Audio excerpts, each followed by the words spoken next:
I am training for a 10K. I have not run any kind of distance in probably a decade. If you want to see what my exact training plan is going to be day by day, watch to the end of this video.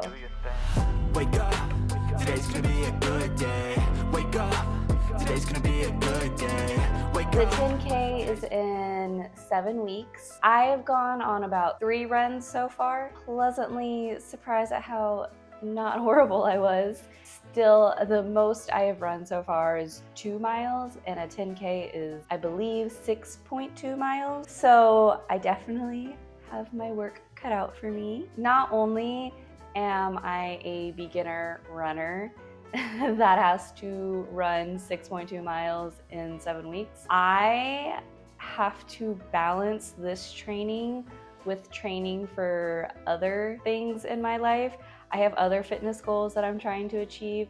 I'm currently also going to trapeze and contortion handstand classes, which I know is kind of random, but I love it. Both are very physically demanding. So the next 7 weeks are gonna be interesting, very, very interesting.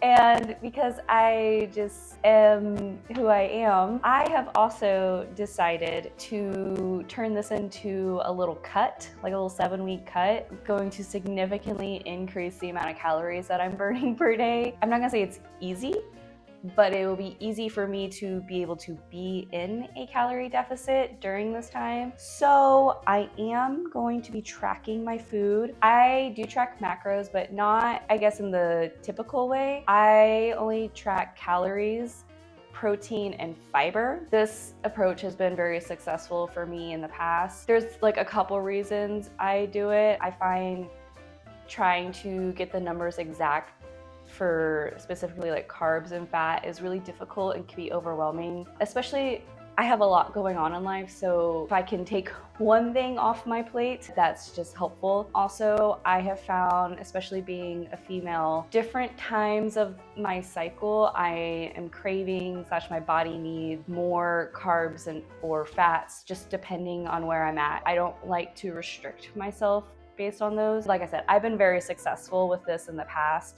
So if you're someone who likes tracking all of that, like one of my best friends, she loves hitting the exact numbers for proteins, carbs, and fats, like every time. She's like, it gives her joy. So totally understand that's your thing, but it's not for me. I thought it could be fun to include this. We can do a little before and after video at the end of the 7 weeks. I will enter here some footage of my little before video that I took, I think this was last week.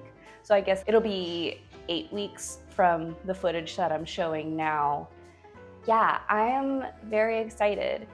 It is going to be pretty tiring. My workout splits, I'll show a screenshot of what my exact workout split is going to be every week. Essentially, I will have 3 days of runs, 1 lower body gym workout day. I have, on Sundays, I go to contortion handstands class. Mondays, I go to a trapeze class. And typically Wednesday, I'll go to open studio at my aerial gym, and that's just where I work on trapeze and contortion handstands, just on my own. Typically, I will also include 1 day at home for just conditioning for those. So I am going to tell myself that conditioning day will be optional just because that's a lot of workouts to do every single week for 7 weeks. And I'm also going to try and include rest days because I don't want to kill myself. I'm going to be a busy girl. I thought, since I am doing this little 7 to 8 week journey, I would turn it into a little YouTube series just to help document the process for anyone else that's gonna be going through this similar phase, but also just for myself. I think it'll be so great for me to be able to look back and see the progress that I'm making. What you can expect is a weekly video about this training. That'll include things like a week of workouts, my nutrition plan, progress updates, take you along for a workout, things like that. I'm very excited. I think this is gonna be fun, even though I'm not a huge fan of running. But honestly, the first few runs I've gone on haven't been that bad. And I don't know. I think like my whole life I just told myself I hated running because I mean I did. So I just thought I always would, but I don't know. I'm in my 30s now and I've been liking it.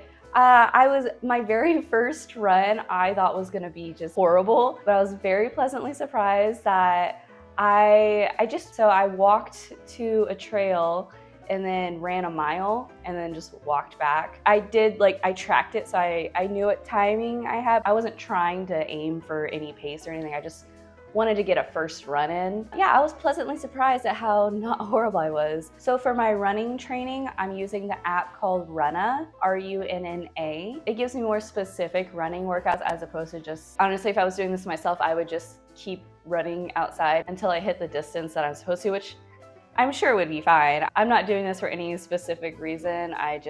Honestly, I had 2 glasses of wine and I got an email to sign up for this run, and I did. So zero thought went into this process.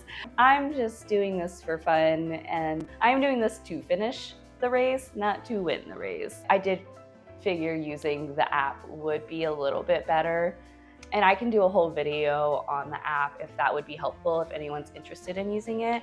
I am using the free version. There is a paid version. I don't really know what the difference is, but the free one's working fine for me. Also, this is like obviously not sponsored. I will keep everyone updated on my progress and how I'm dealing with balancing like all of my different workouts plus life. It's going to be interesting. It's going to be fun. If you're going through a similar journey, comment down below and let me know. Also, if you have any tips for me, because I could use all the help I could get.